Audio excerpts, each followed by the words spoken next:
ಸೇವಕ್ ಸಮಾರೋಪ ಸಮಾವೇಶ ನಡೀತಾ ಇದೆ. ಸಮಾವೇಶಕ್ಕೆ ಕೇಂದ್ರ ಗೃಹ ಸಚಿವ ಅಮಿತ್ ಶಾ ಆಗಮಿಸಿದ್ದಾರೆ. ಕೆಲ ಹೊತ್ತಲೇ ಇನ್ನೇನು ಕಾರ್ಯಕರ್ತರನ್ನ ಉದ್ದೇಶಿಸಿ ಅಮಿತ್ ಶಾ ಮಾತನಾಡ್ತಿದ್ದಾರೆ. ಈಗ और आज बेलगांव के अंदर एक विराट जनसभा के अंदर उपस्थित भारतीय जनता पार्टी के सभी कार्यकर्ता भाइयों बहनों और बेलगांव के सभी मतदाता भाइयों बहनों, मित्रों, सबसे पहले तो मैं आप सभी को मकर संक्रांति की बहुत बहुत शुभकामनाएं देने आया हूं कि सूर्य नारायण मकर राशि में संक्रति कर गए हैं। मैं भगवान से प्रार्थना करता हूं कि सूर्य नारायण की ये मकर संक्रांति हमारे देश भर के किसानों के लिए उन्नति, उल्लास और समृद्धि का द्योतक हो जाए। मित्रों, ये कर्नाटक भारत का एक गौरवशाली राज्य है और इसका इतिहास पूरे भारत को प्रेरणा दे पाए इस प्रकार का है। आज मैं यहां मुंबई कर्नाटक के बेलगांव में बैठा हूं। मैं जब यहां बैठा हूं तब बेलेवड़ी मल्लम्मा को याद करे बगैर नहीं रह सकता। इन्होंने गौरवपूर्वक अपने पति के बाद अपनी स्वतंत्रता की लड़ाई लड़ी और इनका आश्चर्य, उनका वीरता और मक्कमता देखकर शिवाजी महाराज भी दंग रह गए थे। शिवाजी महाराज ने भी उनको बाद में उनका राज्य वापस देकर इस क्षेत्र की स्वतंत्रता की सम्मान किया था। मित्रों, कई सारे ऐसे लोग हुए जिन्होंने यहां से स्वतंत्रता की ज्योत जलाई। रानी चेन्नम्मा और क्रांतिवीर संगोली रायन्ना, इनको कोई कैसे भूल सकता है। अंग्रेजों के खिलाफ सबसे पहले स्वतंत्रता का आह्वान करने वाले ये दोनों वीर हुतात्मा यही भूमि के थे और उन्होंने ये लड़ाई लड़ी और रायोली संगना ने भी अपनी जान की आहुति देकर देश के लिए अपना सर्वोच्च न्यौछावर किया। और कोइंसिडेंट देखिए, रायोली संगोली रायन्ना का जन्म 15 अगस्त को हुआ और मृत्यु 26 जनवरी को हुई। ऐसा शायद ही किसी शहीद के नसीब में आया होगा। कितने सालों बाद देश आजाद हुआ और देश प्रजासत्ताक बना।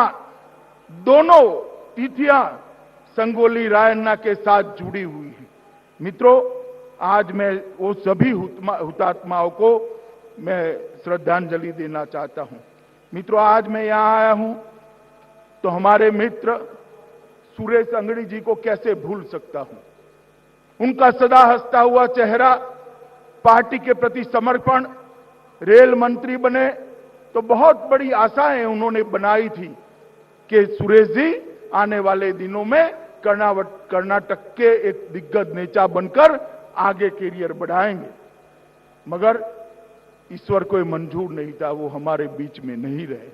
मैं और येदुरप्पा जी, हमारे प्रदेश अध्यक्ष जी, अभी उनके घर पर जाकर आए हैं। ऐसे ही श्री रवि हिरेमठ और राजू चिकनगौड़ा जी, हमारे बहुत अच्छे कार्यकर्ता, एक संगठन मंत्री और एक जिले का महामंत्री, दोनों नहीं रहे।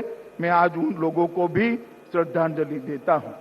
मित्रों, ये पूरा मुंबई कर्नाटक कन्नडिगा और मराठी संस्कृति का एक सुभग सुमेल करने वाला क्षेत्र है। भारत की एकता और अखंडता यहीं से घोषित होती है और हिंदुस्तानी संगीत के अंदर इस क्षेत्र के बहुत सारे गायकों ने बहुत बड़ा योगदान दिया है।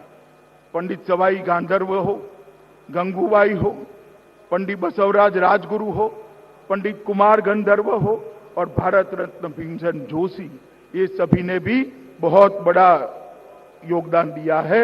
उन सभी को भी मैं आज याद करता हूं।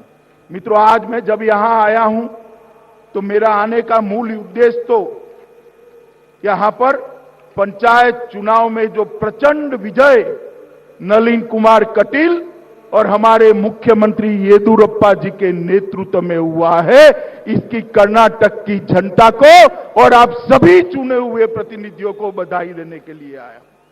मित्रों, कुल 5670 ग्राम पंचायतों में चुनाव हुआ। इसमें से 3142 अकेले भाजपा ने 55% से ज्यादा ग्राम पंचायत में विजय प्राप्त करी है।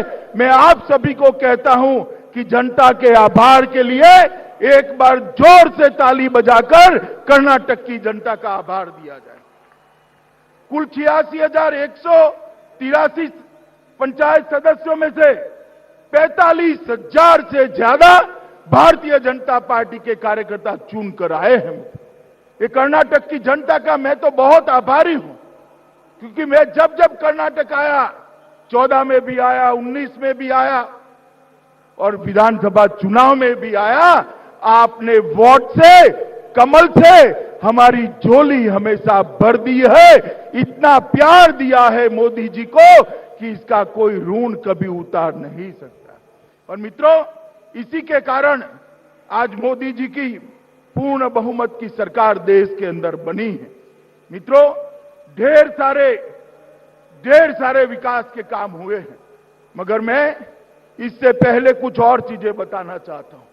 नरेंद्र मोदी सरकार ने 70 साल से कई ऐसे मसले थे जिसको कोई छूने की हिम्मत नहीं करता था, उसकी ओर देखने की हिम्मत नहीं करता था।